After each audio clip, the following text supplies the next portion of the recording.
우리나라 네티즌들은 강대국 대한민국이 차세대 신무기를 개발한다고 발표하기만 한다면 어떻게든 만들어낸다는 가장 대표적인 예로 KF-21 전투기 프로젝트를 자랑스럽게 언급합니다. 그런데 한국항공우주산업과 하나시스템이 여태껏 외부로 언급을 자제했던 저피탐 스텔스 탐지가 가능한 차세대 사일런트급 A사 레이더 개발과 동시에 테라플러스 단자와 지라갈륨 반도체 개수를 대폭 늘려 S밴드 탐지 능력을 기존보다 더욱 끌어올리겠다는 야심찬 계획을 발표한 이후 KF-21 보라매에 들어갈 새로운 레이더 신기술에 관해 추가적인 보고서 발표를 진행하고 있는데요.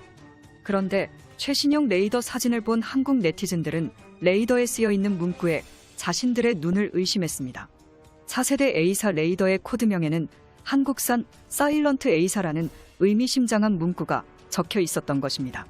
한국형 A사 레이더는 F-35에 탑재되는 미국산 레이더보다 최근에 개발되어 연식이 매우 뛰어나고 신소재 반도체를 채용했기 때문에 신호 처리 성능이 더욱 뛰어난 것으로 알려져 있습니다.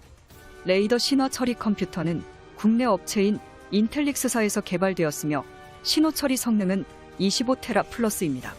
이것은 F-35 레이더에 탑재되는 머큐리사의 제품이 14테라 플러스라는 것과 비교하며 약 70%의 향상된 성능을 발휘합니다. 이번 사일런트 A사 레이더시 제품은 한국항공우주산업에 인도된 한국형 스텔스 전투기 KF-21에 탑재하기 전 체계 통합과 지상시험 및 비행시험 등의 시험평가 과정을 거쳐 2026년에 레이더 소프트웨어 체계 개발까지 모두 완료할 예정인데요. 오늘은 KF-21 전투기의 미래 방향성과 사일런트 A사 레이더 성능에 대해 좀 더 자세히 알아보겠습니다.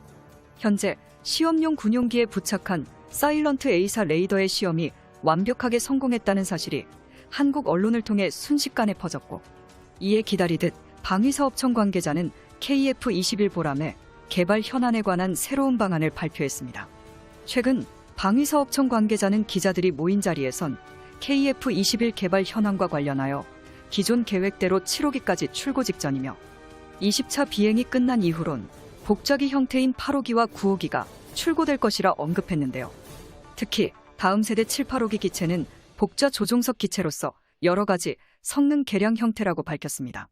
이처럼 한국항공우주산업은 공식적으로 KF-21 보라매의 시제기를 9호기까지 만들 예정이라고 말했던 것을 생각하면 벌써 7호기가 출고 직전까지 도달했다는 점에서 사실상 국산 전투기의 개발 과정이 순항하며 결과물이 눈앞에 도달하기 직전이라 봐도 과언이 아닌데요. 그러면서 방사청 관계자는 이번 사천에서 진행한 한국산 A사 레이더 시험이 모두 성공했다는 말을 남겨 자리에 있던 군사무기 관련 기자들의 향후 기술 발전에 대한 궁금증을 말끔히 해소시켜줬습니다.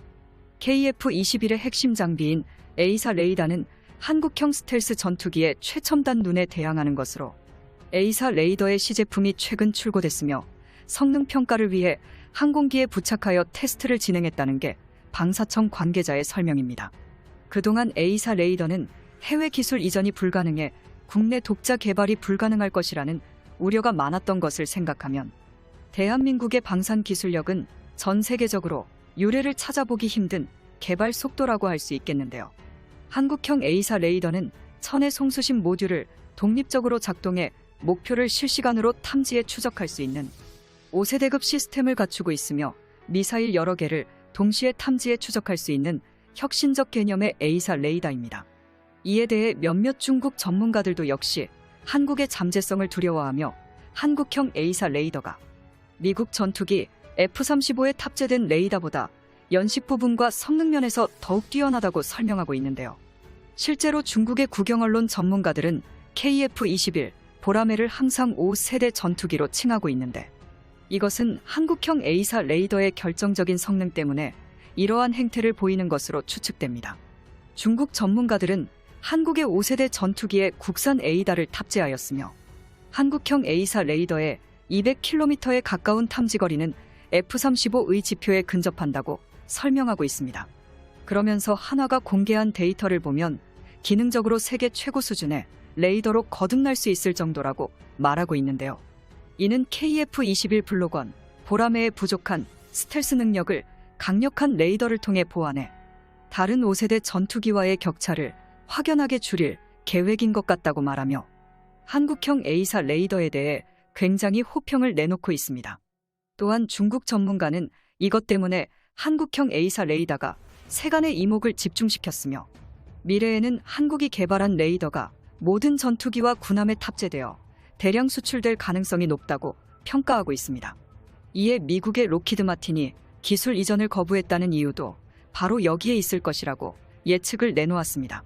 여기에 한국은 A사 레이더뿐만 아니라 적외선 탐색 추적 장비, 전자방학 표적 추적 장비, 그리고 통합 전자전 장비 등 계속 국산화하고 있는데 이들은 모두 록히드 마틴과 일부 미국 대형 방산업체들이 독점하고 있는 것들이며 그들은 한국의 기술 이전을 거부하여 왔다고 말했는데요. 그 이유가 향후 KF-21 전투기가 앞으로 F-35 스텔스 전투기 시장을 장악할 것이라는 우려 때문이라고 중국의 국영매체 전문가들은 보고 있습니다. 방사청 관계자는 내년에 있을 시험 비행 일정에 맞추기 위해 KF-21용 A사 레이더를 완벽하게 성능 검증. 방사청 관계자는 전투기에 레이더를 장착하려면 내년에 할 수 있기 때문에 그 전에 할 수 있는 것은 모두 다 하겠다는 취지라고 전했습니다. 레이더는 하드웨어만큼이나 중요한 것으로 두 번째는 소프트웨어 성능인데 방사청 관계자에 따르면 현재 공대공은 잘 되고 있고 공대지 통합까지 완성 단계이며 버전을 계속 업그레이드 시킬 계획이라고 말했습니다. 그런데 재미있는 사실이 하나 발견됐습니다. 한국형 A사 A다 시험을 반복적으로 할 것이라고 밝혔지만 그 시험은 이미 작년부터 진행되고 있었다는 사실이 새롭게 드러난 것인데요. 이를 두고 한국이 왜 무기 개발 계획 발표 전 항상 한 달 있다가 갑작스럽게 완성품을 공개하는 이유라고 밝히며 한국의 군사 무기 개발 실력에 또 한 번 놀라게 됐습니다. 이런 모습들 때문에 현재 한국의 무기고에는 어떤 무기가 있으며 실제로 핵무기가 저장되어 있다는 루머가 사실이 아닐까 하는 의심까지도 듭니다. 그리고 새로운 인공지능 시스템이 KF-21에도 탑재될 것이라고 밝혔습니다. 최근 한화는 차세대 통합 항전 플랫폼을 공개하는데 여기에는 인공지능 음성 인식 기술 등이 포함되어 있습니다. 방사청 관계자는 한화가 개발한 KF-21의 인공지능 음성 인식 기술로 시스템 컨트롤 보장, 전투기 컨트롤 등을 파일럿의 음성으로 가능하다고 설명했는데요. 실제로 비공개로 인공지능 음성 인식 기술로 디지털 칵핏에서 미사일을 발사하는 것을 실현했다고 밝혔습니다.